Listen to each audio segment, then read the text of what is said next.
C'est l'heure de la rubrique Demandez le programme et on va commencer par la sortie d'un nouvel album de la chanteuse marocaine Oum. L'album s'intitule Zarabi. On en écoute un extrait et on retrouve Dominique Chimbakala tout de suite après.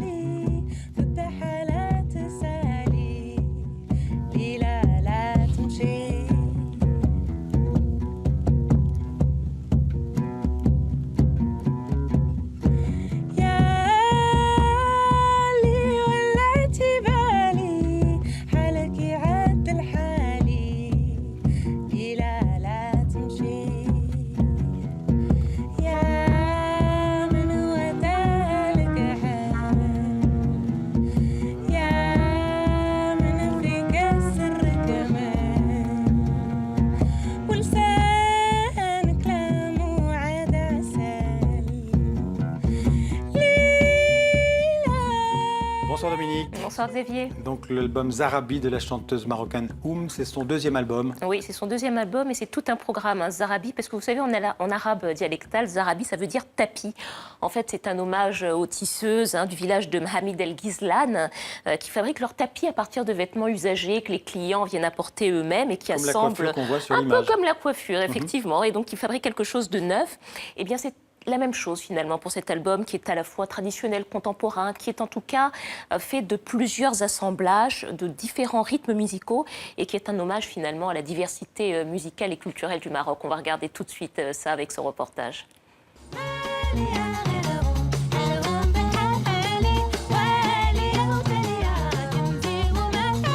Il y a des rythmes africains, il y a du houari, il y a de la chanson féminine de Marrakech. Je ne sais pas comment on peut appeler ça moderne. Je pense que c'est juste un album contemporain, je dirais de musique marocaine contemporaine.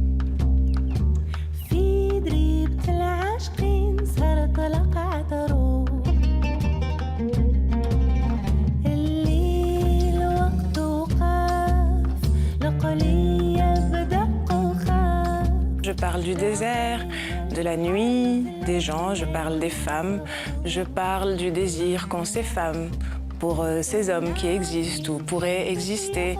Je parle d'espace-temps inventés dans lesquels on pourrait trouver aussi un exil, une autre réalité. Je pars très souvent d'images en fait et j'aime bien que les sens s'entremêlent.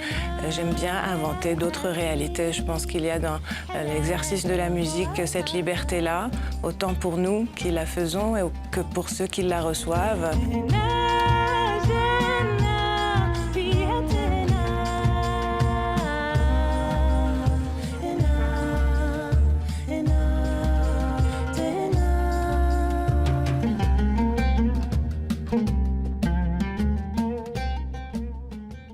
Ça vous plaît Xavier ? Très beau. Bon, alors en tout cas, l'album est sorti en Europe et en France déjà, donc vous pouvez déjà l'attraper, cet album.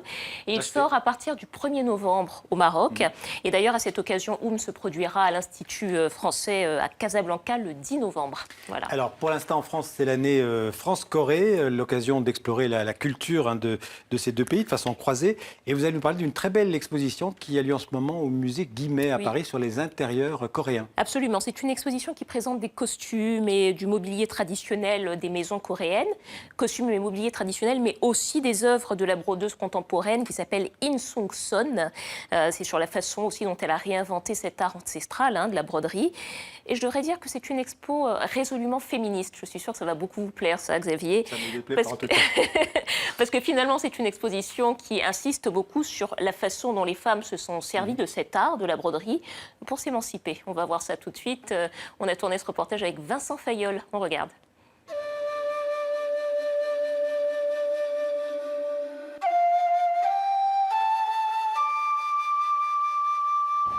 L'exposition, qui tourne évidemment autour de l'artiste In Sung-son, avait aussi pour but de montrer la place des femmes en Corée et surtout le rôle qu'a joué la broderie et le tissage en général dans ce statut en fait des femmes. À l'époque Choson, qui était une société très fermée où les femmes vivaient recluses dans une sorte d'anchae, qui est une forme de gynécée au sein des maisons dont elles ne pouvaient pas sortir si elles n'étaient pas accompagnées d'un homme, eh bien elles se sont trouvées une activité tout simplement pour occuper leur journée. Elles ont commencé à broder. Cette cette broderie est devenue un art vraiment à part entière. Il y a un certain nombre de compétitions de broderie qui s'est en fait organisées entre les différents villages, entre les différentes villes. Même les femmes de la noblesse se sont mises à broder et c'est devenu un art qui a été reconnu.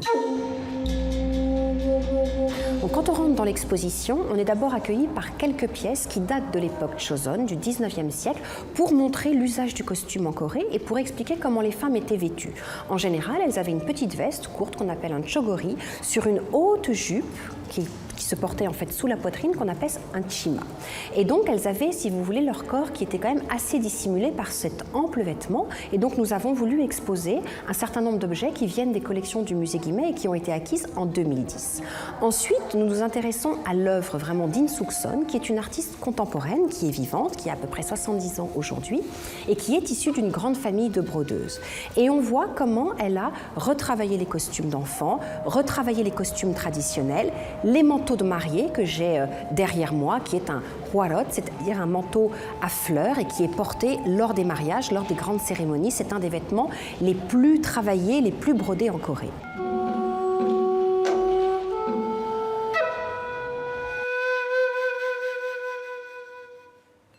Voilà, merci Dominique. À lundi.